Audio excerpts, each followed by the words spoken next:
Gak kerasa, Om Mamat Season 4 udah setahun berlalu. Begitu banyak cerita yang lewat dalam hidup gue.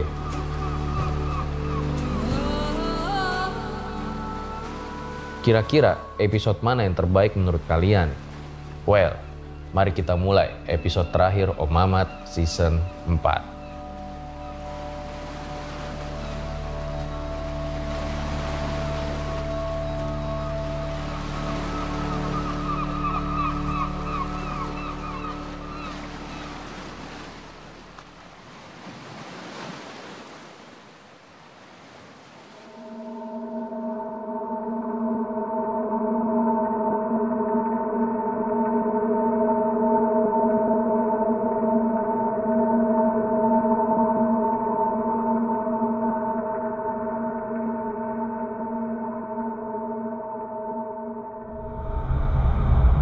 Akhirnya guys, kita sampai di episode terakhir Om Mamat Season 4. Jangan ada lagi tuh yang nanya. Ya bang, maksudnya season itu apa sih? Udah sering gue jelasin tuh dari season 1, season 2, season 3, season 4. Nah, yang jelas ini episode terakhir Om Mamat Season 4. Gue juga ngucapin makasih buat para Lang dan RJL Satset yang terus support dan juga dukung karya-karya RJ5. Dan semoga di episode terakhir ini cerita horornya, wah gila sih. Hari ini gue kedatangan seorang yang punya cerita tentang kampung iblis. Selamat malam, Mas. Saya lupa namanya siapa, Mas? Iwan. Mas Iwan, iya. Iwan sempat datang ke acara launching novel Pengantin Setan kemarin. Dan ternyata pertemuan tersebut membawa Iwan untuk bercerita di RJ5. Karena beliau memiliki cerita yang sangat seram. Emangnya ada, Mas, kampung iblis? Ada sih, Mas. Di mana lokasinya? Di kampung saya sendiri.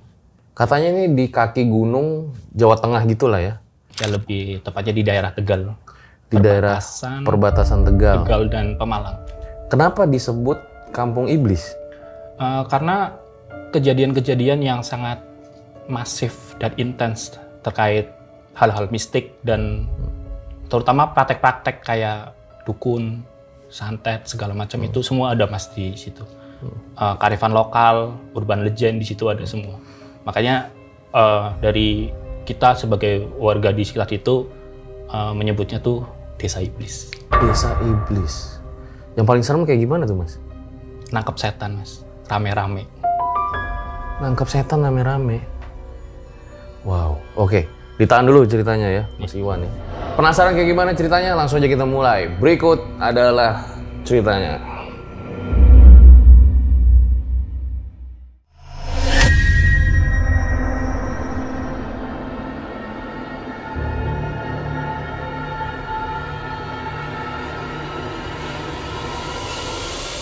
Ya, Mas Iwan boleh diceritain awal mulanya gimana, Mas?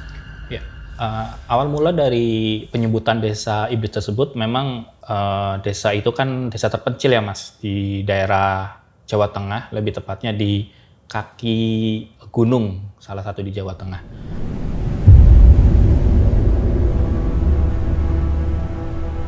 Desa itu gambarnya sih desa terpencil, Mas. Masyarakatnya aja sampai jumlahnya itu nggak banyak, mungkin 2000-an orang lah.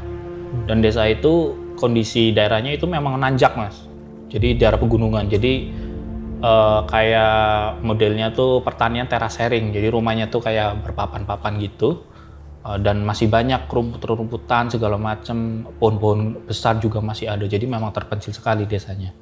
Hal lain kenapa desa itu disebut sebagai desa iblis ya karena memang ada kejadian besar, Mas, di situ. Di tahun 65 konon katanya ada dari kelompok sebelah kiri itu datang invasi ke desa itu dan terjadilah tragedi antara kelompok kiri dan pemerintah. Dan konon katanya juga pada tahun 90 saat itu pemerintah kan ada gencar ya, Mas, ya, konon beritanya ada satu kelompok yang bisa menghilangkan orang. Dan desa tersebut itu tempat pembuangannya, Mas. Konon ceritanya. Isunya gencar lah, isunya gencar. Karena jumlahnya banyak. Korban-korban yang sudah tidak bernyawa dibuang di desa tersebut. Tapi kurang tahu sih itu memang mayat dari korban kelompok itu atau marit jadi sumber lain sih mas. Mungkin itu salah satu kenapa disebut desa iblis, karena memang dari historinya menyeramkan dan kejadian-kejadiannya mungkin akibat dari histori 60, 90 gitu. Selain itu ada tradisi juga katanya.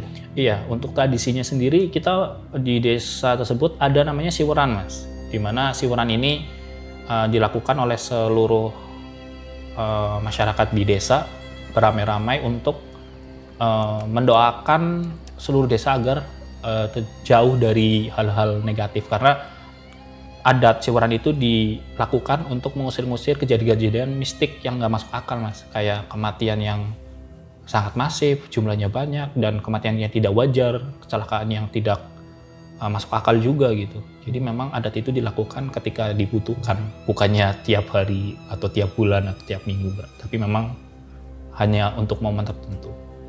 Namanya siweran. Satu kampung itu ya? Satu kampung mas, dipimpin oleh satu yang kita anggap itu orang paling tinggi lah, ulama atau kiai. Jadi kita mengikuti perintah dari kiai, berdoa segala macam untuk mengusir-ngusir hal-hal tersebut, hal-hal mengerikan. Itu kayak pakai obor gitu keliling desa gitu? Iya mas, jadi memang tradisional banget. Jadi menghayati banget lah itu kegiatan memang buat mengusir hal-hal negatif. Jadi lampu tuh dimatikan mas, seluruh desa sengaja dimatikan waktu acara tersebut. Jadi titik temu kita briefing terus kita keliling, dan di titik tertentu mas itu kita menemukan hal-hal yang menyeramkan, penangkapan setan di acara adat siweran itu, dan setan itu nantinya akan dibuang di suatu tempat. Kalau di desa saya itu antara 2 tempat, kali dan gunung dibuangnya. Nah, kalau pengalaman horor Mas Iwan sendiri seperti apa tuh, Mas? Kalau pengalaman pribadi di desa itu dari kecil sampai saya akhirnya pindah dari desa tersebut, saya diikutin ya Mas ya, sama sosok pocong. Yang itu intensitasnya sangat banyak dan beberapa kali saya ditampakin dan bahkan dirangkul gitu sama pocong itu. Awalnya itu saya masih kecil, saya masih ingat sekali itu waktu saya bermain petak umpet sama kakak saya di malam hari. Itu posisinya kan kalau petak umpet kan kita yang ngumpet terus ada yang jaga kan mas di petaknya kan. Nah saya itu ngumpet sama kakak saya itu di depan saya gitu. Terus waktu si jaga petaknya itu mencari yang bersembunyi, dalam berapa detik tuh kakak saya itu udah ke arah ke petak itu buat ngalahin si yang penjaganya. Dan tanpa sadar kakak saya lari, saya masih pegangan mas kayak gini. Yang saya kira itu kakak saya, ternyata waktu saya lihat ke atas itu tinggi banget, wujudnya pocong. Dan amit-amit ya mas ya, itu bau anyir, sebau-baunya anyir saya mencium itu. Jadi memang kalau kata orang-orang kalau memang ada penampakan makhluk-makhluk itu memang bau-bau sering keluar, itu memang saya cium. Dan sampai saya besar dan... Sebentar, itu yang dilihat pocong kayak gimana? Mukanya kelihatan nggak? Waktu pertama kali saya nggak sampai lihat mukanya, tapi saya lihat sampai ikat pocongnya yang di atas kepala. Oke. Dan itu sosok pocongnya tinggi, putih, dan kayak kain yang udah lusut gitu. Tapi udah berwarna hitam, bukan coklat. Kalau coklat kan kena tanah itu udah hitam, bener-bener busuk. Dan pada akhirnya saya ngeliat mukanya si makhluk ini ketika, masih ingat banget, saya itu kelas 5 SD. Itu ketika kejadian pemadaman listrik bergilir di malam hari, ibu ke belakang untuk menyalakan lilin itu buat penerangan, karena hanya lilin doang pada waktu itu. Dan seketika tuh tiba-tiba waktu saya lagi duduk kayak gini mas, posisinya kayak gini, lagi nunggu ibu bawa lilin, itu tiba-tiba di samping saya mas, dia bener-bener nempel, tangan saya tuh sama dia tuh nempel gini, dan itu bau itu keluar lagi. Terus gini ya mas ya, kalau horor itu kan mungkin sebagian orang cerita horor itu serem-serem ya, padahal kalau kita ngalami sendiri ya mas, horor itu ketika si makhluknya di samping kita nggak bisa apa-apa mas. Kayak mau gitu nggak bisa, mau keluar aja nggak bisa gitu. Pocongnya di samping percis. Samping sini kepegang gini. Rasanya gimana? Itu badan getar mas, getar dingin gitu, keringat dingin gitu. Kayak lari aja nggak bisa kayak gini. Posisinya bener kayak gini, kursinya kayak gini saya nggak bisa gitu. Terus ketika si ibu saya dari belakang ambil lilin, karena ibu saya juga bisa ngeliat kayak gitu ya mas ya, itu langsung gentak saya di belakang, coba sana itu pergi gitu, pergi. Dan saya langsung bisa gerak, nangis saya di pelukan ibu. Itu pengalaman yang paling gila sih mas sampai sekarang sih. Pocongnya gimana mukanya? Kebakar gitu, muka kebakar terus nanah gitu, matanya hancur. Yang saya ingat sampai sekarang tuh, kalau saya ingat tuh suka berinding banget tuh, nggak kuat lah ngelihat mukanya gitu. Dan identitas si pocong ini cukup ini ya mas, cukup banyak nampilin dia. Jadi kayak waktu saya tidur, terus saya kan tidur, tempat tidurnya sebelah kanan saya di jendela, terus kalau jendela saya buka itu tuh langsung kebun mas, kebun segala macam, pohon-pohon gede, bumbu itu ada semua di situ. Itu kadang-kadang kayak saya bangun nih mas, terus nggak sengaja ngeliat, kadang-kadang dia muncul di kebun itu. Dengan mukanya yang kebakar? Kadang-kadang terbakar, kadang nggak mas, karena kan jauh. Jadi kadang-kadang mukanya kelihatan hitam doang, kadang-kadang kayak gitu. Yang saya lihat kebakar itu waktu saya samping, karena deket banget mas. Dan gobloknya saya tuh lihat ke atas kayak gini. Dan itu benar-benar pengalaman horor yang membuat saya nggak bisa ngomong-ngomong lagi sih mas.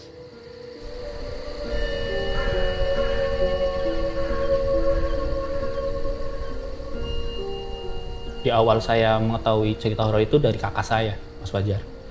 Jadi kakak saya itu dulu punya pengalaman yang sampai sekarang orang-orang aja masih ingat kejadiannya. Itu mungkin 20 tahun yang lalu kejadiannya. Jadi di desa saya itu ada kegiatan 10 hari sebelum puasa, itu namanya imtihan. Jadi semua santri-santri di desa itu yang sekolahnya di madrasah itu dikumpulkan dalam satu acara setiap malam. Di situ kegiatannya seperti ngaji, terus cendah cermat, itu semuanya ada. Jadi acara itu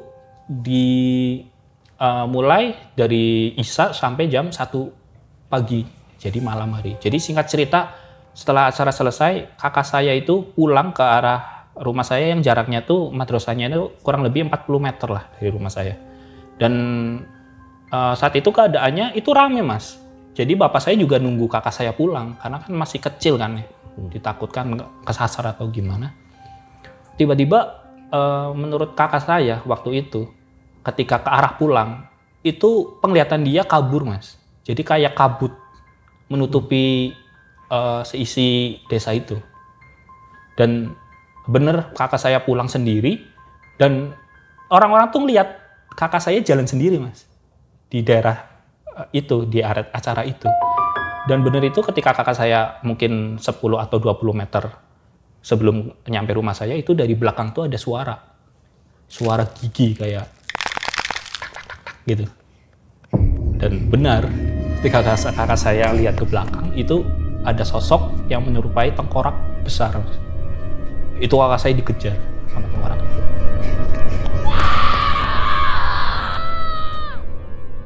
Sampai akhirnya kakak saya lari, teriak, nangis-nangis sampai rumah. Itu pintu yang namanya pintu mati digedor, dor gitu, tendang pakai tangan.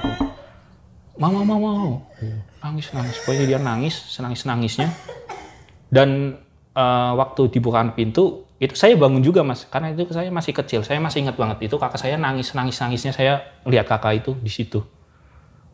Dan bener ibu tuh sempat ngelihat ke sana, ke arah yang jalan dia pulang itu, mungkin dia ngelihat juga si makhluk itu, si makhluk tengkorak itu. Dan singkat cerita, keesokan harinya orang-orang rame ke rumah saya, nanyain ini kenapa, ini bocah kenapa gitu, nangis tadi malam. Ternyata si warga-warga yang duduk di situ di acara itu beneran lihat Mas, kakak saya dikejar sama tengkorak itu. Jadi saksinya tuh warga sekampung. Sampai ceritanya sampai sekarang aja masih kalau cerita, oh iya si ini dulu dikejar tengkorak ya. Oh iya. Cuma masih viral ceritanya di desa itu. Ya kalau di keluarga sekarang sih ya kita kayak bercandaan aja kan ya. Tapi kan waktu kejadian itu seramnya minta ampun itu. Terus akhirnya kakak bilang apa tuh?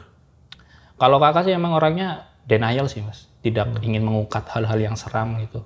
Tapi waktu kecil sih dia cerita terus bagaimana mengerikannya kejadian waktu malam itu. Benar-benar di jalan yang rame gitu, tapi penglihatan dia dibutakan. Akhirnya bilang ke Mas Iwan kalau itu desa iblis? Itu pemuda-pemuda di daerah saya menyebutnya emang desa iblis. Karena kejadian-kejadian horor yang dialamin oleh warga itu banyak sekali Mas. Yang masuk akal sampai yang nggak masuk akal itu ada di situ. Jadi memang kita menyebutnya wah ini desa iblis. Emang mungkin orang-orangnya juga kayak setan-setan di situ sih. Ada lagi Mas Iwan? Untuk cerita horornya yang saya alamin bersama-sama teman-teman itu di rumah saya sih Mas. Jadi itu benar-benar sosok makhluk yang mungkin sampai sekarang juga ngikutin saya sih Mas kemana-mana. Jadi singkat cerita dulu saya sering ditinggal sama bapak dan ibu saya keluar kota. Jadi saya sering ngajak teman-teman saya tuh kumpul di rumah, sama main PS lah, nonton film lah segala macam. Terus suatu ketika tuh di tengah malam kita main PS terus TV dimatiin Mas. Kan TV kalau dimatiin kan pantulan cahaya lampu kan ke arah kita kan. Iya. Jadi kita bisa ngelihat kan. Dan suatu ketika tuh pas jam 1 pagi itu jreng gitu. Tiba-tiba kita tuh rame-rame lagi main PS tuh lihat ke TV Mas. Itu di samping kita sebelah kiri itu ada makhluk gede. Hitam. Tinggi sekali segitu, mungkin seatap rumah. Sampai pagi kita nggak bisa tidur karena melihat sosok itu. Dan sosok ini juga yang berkali-kali ketika saya pindah kota ya Mas ya, jalan-jalan kemana gitu, saya sering ketemu tuh orang-orang yang mungkin dia ngaku indigo ya, atau bisa melihat-lihat gitu. Itu kalau saya ketemu sama orang kayak gitu, terus saya kenalan, terus dia tuh selalu ngomong gini, kamu tuh beda ya gitu. Ada bau-bau yang kecium dari aura gitu, dari auramu gitu. Dan mohon maaf nih, itu sebelahmu tuh siapa gitu, sosok makhluk hitam ini. Disebut kayak gimana sosoknya? Hitam Mas, hitam aja. Hitam makhluknya kayak wujudnya kayak biasa kayak kita gitu, tapi dia full hitam. Oh. Nggak ada mata, nggak ada, perwujudannya hitam. Tapi nggak ada bulu-bulunya? Nggak ada. Dan itu yang selalu disampaikan sama teman-teman saya yang bisa ngelihat kayak gitu, katanya ini tuh titipan dari mbahmu. Jadi mau nggak tahu itu dari leluhur. Iya, nggak tahu itu korin segala macam, saya nggak tahu ya, karena ilmu saya nggak sampai situ ya Mas. Tapi katanya sampai sekarang dia ngikutin. Sampai di studio ini si makhluk hitam itu ngikutin? Ngikutin. Jadi kemanapun saya pergi dia ngikutin. Pantas loh, dari tadi dirimu cerita saya merinding loh. Kasih Mas. Nggak gimmick nih? Makanya itu bukan 1-2 orang ya Mas ya. Mungkin ada sekitar 6-7 orang yang saya temuin yang ngakunya bisa ngelihat. Itu ngomongnya sama semua Mas. Saya punya aroma yang mungkin katanya bisa menyerap makhluk-makhluk itu dan makhluk hitam ini. Dan makhluk hitam ini yang dilihat sama teman-teman saya tadi itu. Okay. Waktu itu tepat di sebelah kiri saya makhluk itu. Nggak pernah di sebelah kanan, pasti di sebelah kiri. Nah, sebelum kita lanjut cerita horornya lagi, kalau boleh tahu di desa itu mata pencahariannya apa ya? Untuk desa sendiri memang mayoritas pencariannya bertani, bercocok tanam, dan sebagian di pasar karena kita mempunyai pasar induk di desa tersebut. Tapi untuk para pemudanya itu kebanyakan memang merantau Mas, merantau di daerah-daerah kota-kota di Indonesia. Itu sebagian memang mengambilnya di bidang nasi goreng. Jadi kalau Mas Fajar di Bandung, di Jakarta, terus ada nasi goreng Tegal, itu pasti dari desa saya. Karena emang produsen nasi goreng terbesar di Jawa Tengah ya desa saya itu. Oh gitu? Iya. Oke, menarik nih. Lalu gimana ceritanya, Mas? Memang dari jumlah penduduknya tidak banyak ya Mas ya, antara 1.000 atau 2.000 orang. Itu memang karakter-karakternya masih tergolong jauh dari modern sih Mas. Jadi masih ada yang mohon maaf ini ada yang masih menganut kayak kepercayaan dinamisme itu masih ada. Masih ada ya?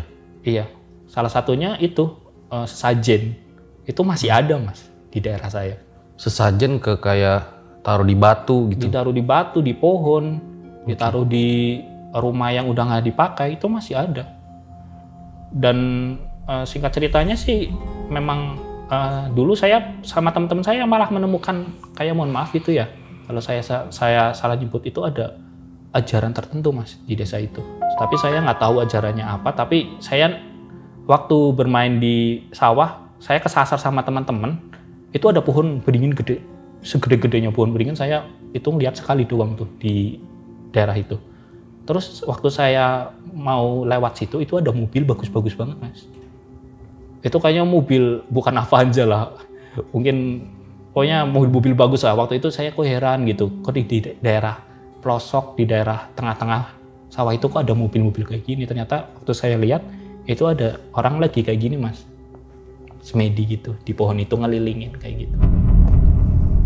Dan kita waktu itu karena skeptis dan takut, mungkin karena ini ya Mas ya, nonton film-film horor kayak gitu, takut dijadiin jadi tumbal segala macam, kita lari waktu itu. Tapi itu sih horor banget sih Mas, karena kayak gini semua saya ngeliat. Banyak itu? Muterin itu Mas, jadi kan pohonnya gede banget ya Mas ya. Oke. Itu muterin pohon itu. Mobilnya aja waktu itu kalau saya nggak salah ya, kalau masih ingat itu antara 6 atau 10 mobil tuh ada di situ. Karena saking desanya terpelosok dan ya kemajuannya kurang lah Mas.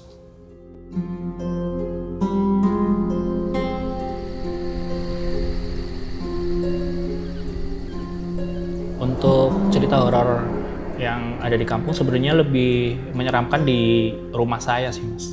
Karena kan rumah saya dulunya memang bekas dari musola.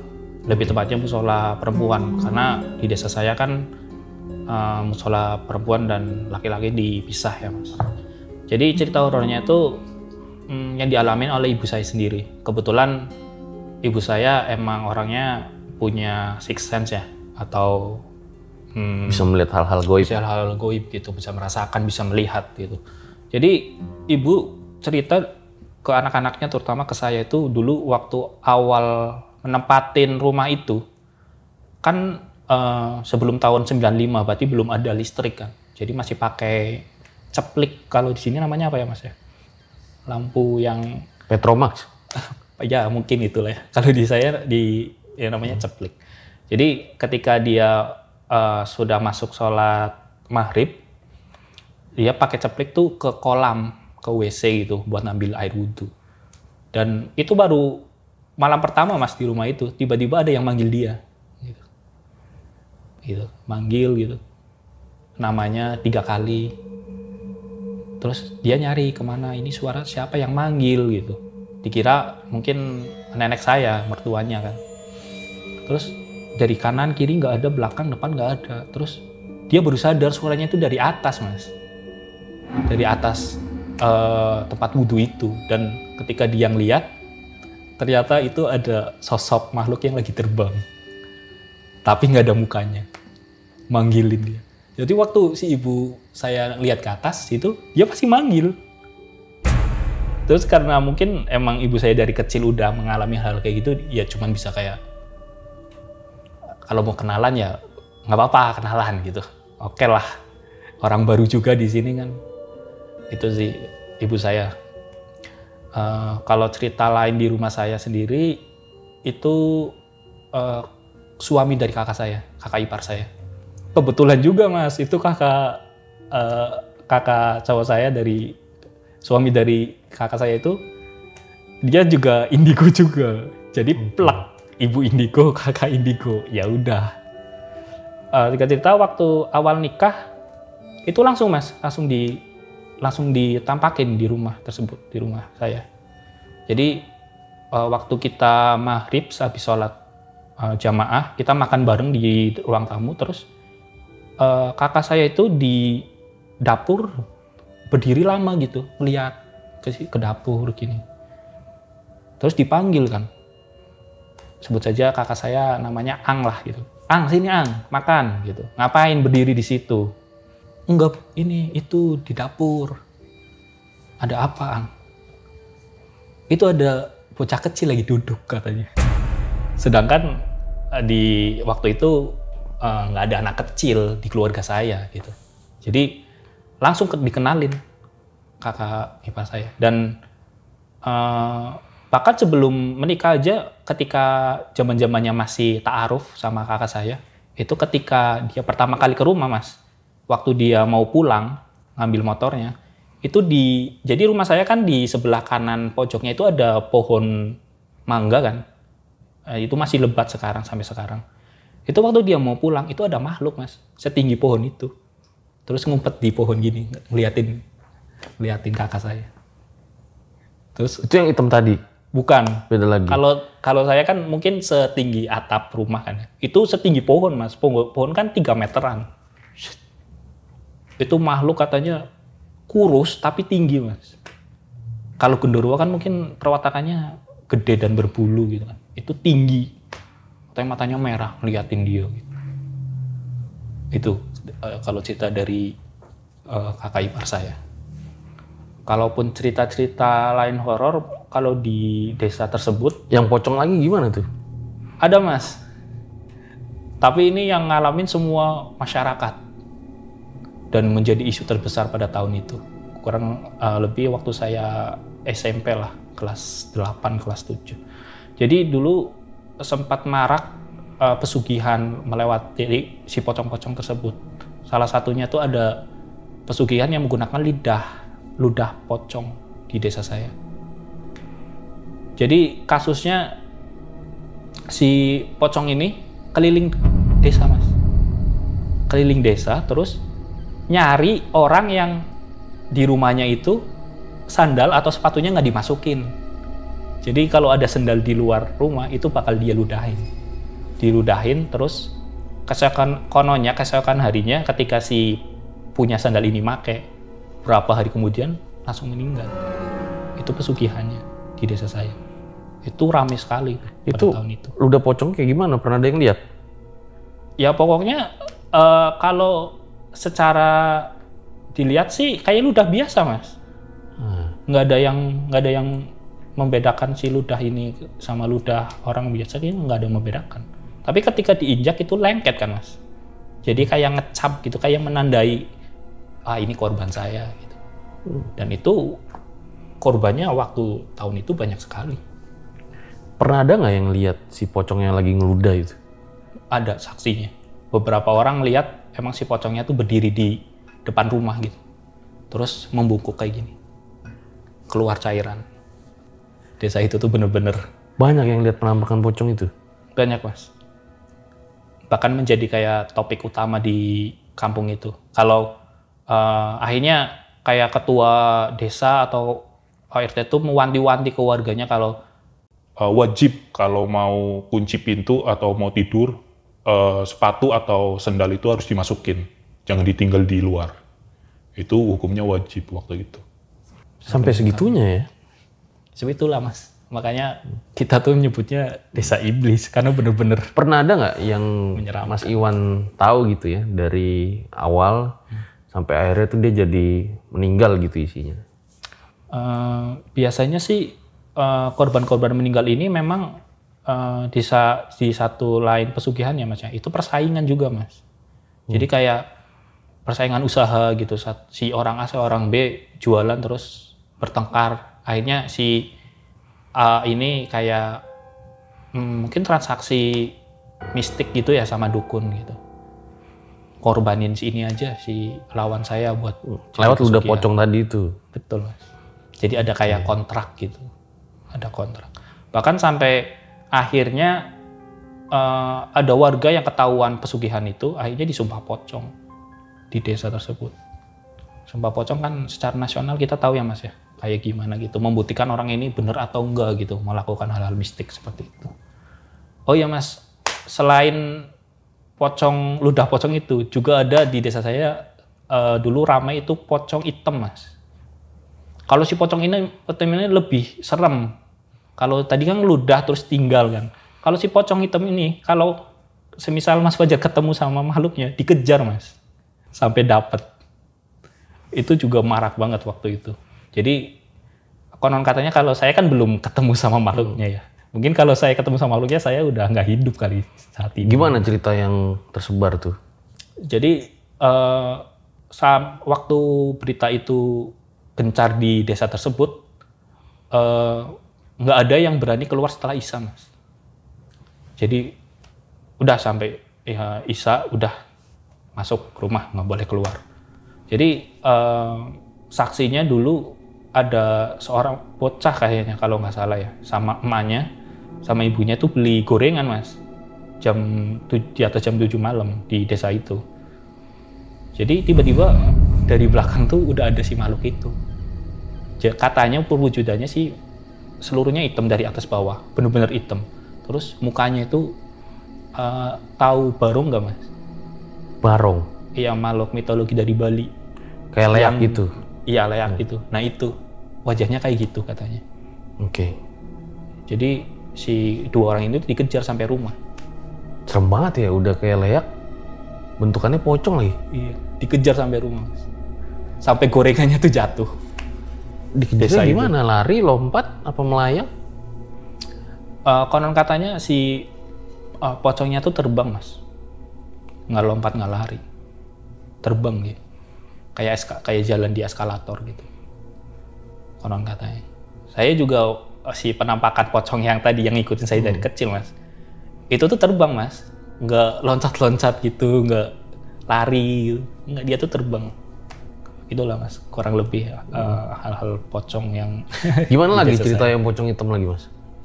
Kalau yang hitam itu perwujudannya emang juga pesugihan sih Mas. Jadi ngambil nyawa orang juga langsung gitu. Jadi kalau ngelihat orang itu terus ketangkap sama si pocong sih ya udah meninggal di tempat.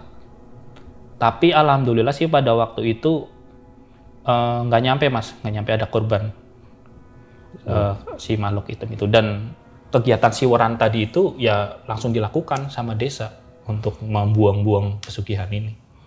Sampai pada cerita tuh si yang memimpin siwaran ini ya, Pak Kiainya ya Mas, itu pernah mau diancam. Kenapa tuh? Ya karena menggagalkan pesugihan-pesugihan yang ada di desa itu. Okay. Mission failed lah si para dukun-dukun ini ataupun si para pencari pesugihan ini. Sampai diancam, diteror segala macam. Diterornya menyeramkan sih Mas. Gimana? Itu biasanya di desa saya kalau ada orang nggak suka dan menerornya itu dari level kecil sampai level besar Mas. Kalau level kecilnya tuh biasanya meninggalkan hewan-hewan yang udah mati di depan rumah. Jadi ketika buka pintu pagi-pagi mau berangkat sekolah, mau kerja itu ada hewan. Dan yang pasti dari hewan itu apa Mas? Kepalanya pecah. Entah itu burung, entah itu kelinci, entah itu kucing. Dan saya di rumah saya itu udah berkali-kali begitu diteror. Seramnya desa itu kenapa disebut sama masyarakat itu desa iblis. Tapi akhirnya isu pocong pesugihan pocong hitam itu hilang sendiri atau gimana? Iya, dengan siweran itu Mas. Oh, dengan melakukan siweran. Tapi akhirnya walau diancam juga ya? Iya, karena kan tidak ketahuan siapa yang membuat atau pelakunya nggak ketahuan. Ya akhirnya siweran, kita keliling, berdoa bersama gitu. Katanya pernah ditendang setan juga? Oh, itu pengalaman di rumah Mas. Jadi kan sebelum 95 itu kan listrik belum ada ya Mas ya. Alhamdulillah orang tua tuh usahanya maju Mas. Di salah satu orang yang mampu lah di desa tersebut. Jadi bapak inisiatif beli genset. Jadi satu-satunya rumah yang ada listriknya dulu tuh hanya rumah saya Mas. Jadi orang-orang ngumpul di rumah saya gitu. tidur di situ, nonton TV di situ segala macam. Dan singkat cerita ada abang-abang saya, tetangga gitu, yang udah jadi kayak kakak saya sendiri. Itu tidur Mas di rumah itu, rame-rame gitu, rame-rame dia. Terus suatu ketika malam-malam ditendang Mas ya, dur gitu, ditendang dur. Keluar dia dari rumah. Padahal dia tidur tuh di tengah rumah Mas. Rumah saya kan lumayan gede lah, itu berapa meter lah. 10 meter mungkin ada lah dari panjang lebarnya. Itu dari tengah rumah Mas ditendang sampai keluar. Dan itu yang nonton tuh karena nontonnya bener-bener terbang dia. Saking horornya rumah saya dan desa itu tuh Mas. Sampai ada kayak gitu. Itu beneran kayak terbang? Terbang Mas, jadi kan posisi tidur kayak gini kan. Ditendang tuh kayak dari sini loh Mas. Dari bawah. Kayak gini, set gitu. Oh, kayak bangun sendiri loncat gitu ya? Iya, tapi langsung keluar, jauh banget. Itu saksinya Mas abang-abang saya itu masih ada gitu. Dan ya ketika saya cerita horor-horor itu, dia tuh cuman ketawa. Ya elah, horornya gitu doang. Lagi katanya sebelum bapak saya, ibu saya nempatin rumah itu malah lebih horor rumah saya daripada kampung saya. Karena rumah itu kan memang dulunya katanya tanahnya tanah suci Mas. Tanah keramat. Tanah yang sering dibuat, ya mungkin orang-orang nyari pesugihan, terus nanam-nanam barang-barang klinik-klinik kayak gitu. Makanya ya gitulah horornya desa dan rumah saya tuh, kenapa pemuda-pemuda orang-orang di situ nyebutnya desa si iblis gitu. Tapi memang alasannya salah satunya karena itu tadi ya, itu dulu tempat pembuangan mayat-mayat zaman dulu gitu. Betul. Ya, di desa tersebut kan emang ada cerita dari para tetua ya, Mas, dari mbah-mbah, dari kakek-kakek juga. Kalau memang mungkin di tahun 60-an gitu, pada zaman itu ada invasi itu Mas, dari kelompok-kelompok tertentu yang masuk ke desa saya, mungkin bersembunyi atau lari dari kejaran. Lari dari kejaran lah kelompok itu. Terus pada masa itu saksi hidupnya kakek saya sendiri Mas gitu. Jadi di desa tersebut memang waktu itu ada berita serangan-serangan kayak itu, warga-warga di situ tuh membuat sebuah lubang gitu buat bersembunyi, dan kakek saya di saat itu memang ketahuan sama kelompok itu lalu diinjek-injek gitu. Sampai sebelum meninggal juga saya lihat di sini ada luka kepala dari kakek saya gitu. Dan singkat cerita, kelompok lawan dari orang yang kabur situ itu datang ke desa itu karena mengetahui kelompok-kelompok ini bersembunyi di desa tersebut. Dan akhirnya terjadi pertikaian segala macam. Ya akhirnya kelompok tersebut kalah juga di situ, dan ya terjadi tragedi atau penghapusan orang di desa itu. Dan pada tahun 90-an juga waktu itu terjadi beberapa kasus di desa tersebut Mas, kayak pembuangan mayat-mayat tidak terkenal gitu, sama oknum-oknum juga kita tidak tahu waktu itu. Mungkin ada hubungannya dengan pada masa itu ya Mas ya, pemerintahan tahun 90 berarti Orde Baru lah gitu Mas. Ya mungkin itu salah satu faktor penambah kenapa desa itu mempunyai histori yang menyeramkan dan akibatnya menjadi horor gitu. Penampakan segala macam, kejadian-kejadian yang di luar nalar gitu. Ya mungkin dari kejadian-kejadian itu sih Mas, mengakibatkan hal-hal yang serupa gitu di desa. Akhirnya memutuskan untuk pindah dari kampung itu? Iya sih Mas, karena satu emang udah nggak betah ya, karena berapa tahun di situ terus mengalami hal-hal yang mistisnya, intensitasnya tinggi. Akhirnya juga saya waktu awal pindah ke Jakarta, alhamdulillah di kampus itu saya ikut rohis ya. Itu tuh diajarin beberapa ayat-ayat bacaan, terus ruqyah mandiri gitu. Ya alhamdulillah sampai sekarang gangguannya hampir nggak ada sih Mas. Pas ruqyah mandiri tuh efeknya apa? Wah luar biasa sih Mas. Panas seluruh tubuh gitu. Kayak panas dalam tapi badan dingin gitu Mas. dan muta-muta juga waktu itu.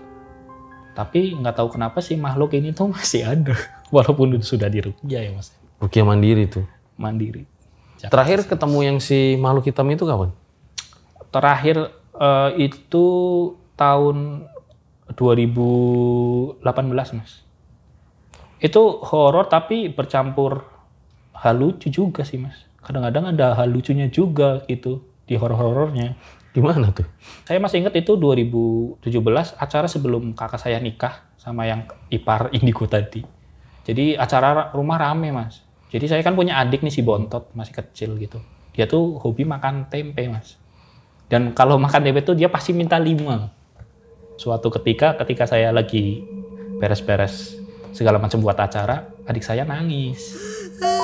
Tempenya tinggal 2. Terus dituduhlah saya sama ibu kan. Ibu saya, jangan dimakan tempenya adik, semacam terus. Lah saya lagi ngecek sound segala macam buat acara. Tiba-tiba adik saya, bukan kakak yang makan. Terus siapa yang makan? Itu orang tinggi, hitam, tadi makan tempe. Sampai seabsurd itu ya Mas ya. Tapi ibu akhirnya kayak, oh gitu. Jadi kayak diamnya dari, oh tadi bukan saya gitu. Ternyata, oh makhluk tadi. Kan ibu lagi masak juga kan. Nggak nyadar. Itu bener katanya ada yang makan duduk di situ. Tapi Allahu a'lam sih Mas. Itu beneran tempenya dimakan sama dia atau nggak tahu. Tapi dari adik saya tuh ceritanya seperti itu. Nah sekarang kan makin modern gitu ya Mas ya. Maksudnya di desa pun juga udah mulai banyak masuk internet gitu. Dan juga pengetahuan ini kan semakin berkembang gitu ya. Betul. Apakah masih kayak seserem dulu desanya gitu? Kalau intensitas seremnya sih memang berkurang sih Mas. Tapi yang masih eksis dan masih intens saat ini tuh perdukunannya. Atau orang-orang pintar itu Mas. Itu prakteknya masih masif sampai sekarang. Bahkan yang terbaru itu tetangga saya itu jadi orang pintar di kampung itu. Yang istrinya dulu tuh pernah kerja jadi bantu-bantu di rumah saya itu jadi dukun. Itu info dari ibu saya, oh ini jadi dukun loh. Wah, bisa ya gitu ya. Oke, tapi ya tingkat keseramannya berarti sudah berkurang ya sekarang ya. Kalau keseraman sih karena mungkin saya udah pindah ya Mas udah ya. pindah, Iya, ya. jadi cerita-cerita di sana tuh mungkin saya kurang update ya. Berarti ada pocong hitam, ada ludah pocong, ada makhluk hitam yang sangat besar. Terus Perdukunan. ada perdukunan. Nah ini mungkin alasannya jadi desa iblis. Ya? Betul. Tapi di lain sisi sih emang desa saya itu islaminya juga kuat Mas. Jadi kita bersanding, nggak ada yang dominan di situ. Bagusnya desa saya itu seperti itu. Jadi Islamnya kuat, agamanya kuat, tapi tidak mengecilkan hal yang kecil kayak seperti itu. Jadi kearifan lokalnya masih dijaga. Jadi ada hitam, ada putih gitu ya. Betul. Ada atas, ada bawah gitu ya. Kiri, kanan gitu ya. Iya. Bicara atas bawah, kanan kiri, merah putih, hitam putih itu pada akhirnya si para pelaku pesugihan ini kayak orang-orang pintar ini mungkin nemuin jalan terbaiknya ya Mas. Insyaf lah gitu. Okay. Tapi di kampung saya cara insafnya nggak kayak segampang itu Mas. Kayak langsung insyaf, langsung jadi orang bersih lagi gitu. Kalau di kampung saya, setahu saya itu langsung melakukan sumpah pocong bagi para pelaku pesugihan tersebut gitu. Jadi ngambil latar di musola atau di tempat di rumahnya biasanya itu benar-benar sumpah pocong Mas. Sumpah pocong ya kayak yang di film-film sama kayak di berita-berita pada umumnya. Jadi si pelakunya didandanin semacam pocong gitu, terus ditanyain sama mungkin yang jadi hakim ya di situ ya untuk menentukan dia salah atau enggak gitu. Ditanya apa biasanya? Ditanya sesuai kasusnya Mas. Jadi kayak contoh pesugihannya semisal pakainya tuyul, ya ditanyain tuyulnya disimpan di mana, belinya di mana gitu, dapatnya dari mana. Misalnya gue jawab belinya di pasar B gitu. Ntar dibuktiin juga Mas. Bukti-buktinya ini siapa nih, ternaknya siapa, yang punya penyedianya siapa gitu. Kan kalau sumpah pocong, fatalnya kalau dia nggak benar kan konsekuensinya sama si makhluknya, Mas. Jadi kehidupannya dia nanti bisa berantakan lah, bisa segala macam. Jadi setelahnya itu gue bersumpah. Kalau yang gue omongin itu benar semua. Kalau misalnya gue salah, berarti gue bakal urusan sama si pocong tadi. Tersebut. Oke. Makanya dalam beberapa kasus orang yang nggak mau ngaku gitu, udah disumpah pocong gitu kan, ya gitu Mas kehidupannya. Jadi gila, jadi pesakitan segala macam. Hal-hal negatif yang ada di tubuhnya tuh keluar semua ketika sumpah pocong itu dia nggak jujur. Ya mungkin pembelajaran buat kita juga sih Mas. Kalau kayak gitu jangan, kalau nggak berani jangan main-main lah. Jadi banyak juga yang tobat ya karena pesugihan dan sesuai tradisinya melakukan sumpah pocong itu ya. Iya Mas. Ya mungkin jalannya orang lah Mas ya. Udah nemu jalan terbaik. Kalau misalnya pejabat kita kayak sumpah pocong itu gimana ya? Pak saya sih kayaknya nggak ngaruh juga. Nggak ngaruh. Karena dia sumpah di kitab. Oh iya ya. Agamanya ya, aja masih aja gitu ya. dihianatin. Dia sama Tuhan aja dihianatin, apalagi sama setan. Kita jangan deh. Ya bagus tuh tadi usulan. Oke, makasih Mas Iwan ya udah datang dan bercerita di episode terakhir Om Mamat season 4. Jangan kemana-mana karena closingnya bakal beda. Jadi guys, seperti semua cerita ya, ada awalan dan akhiran. Seperti Om Mamat pada kali ini. Gue pribadi, Fajar Aditya bersama tim RJ5 mengucapkan makasih buat Paralang dan RJ Satset yang selalu support, dukung gua dan ngebuat kita banyak masuk trending. Sekali lagi kalau di RJ itu gua dan tim nggak pernah nambah-nambahin cerita dari narasumber. Kalau memang begitu ya begitu aja. Nah semoga kalian dapat terhibur dan juga ada edukasi yang bisa kalian ambil dari cerita Om Mamat. Selamat menunaikan ibadah puasa ya. Gua terus terang cukup sedih ya karena Om Mamat season 4 sudah berakhir, tapi mau apa dikata, life must go on. Gue Fajar Aditya, RJ5 undur diri. Terima kasih Paralang dan RJ Satset. Ciao.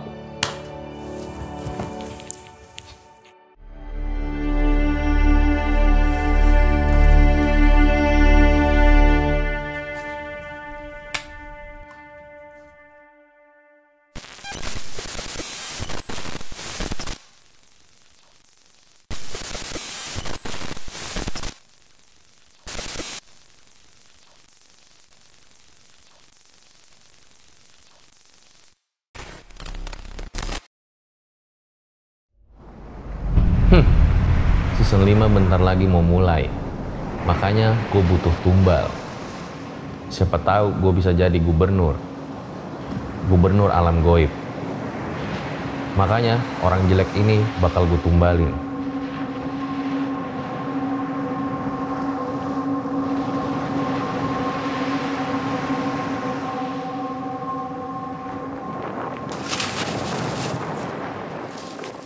Bagus. Sudah mampus dia. Sekarang saatnya aku mencari tumbal yang baru.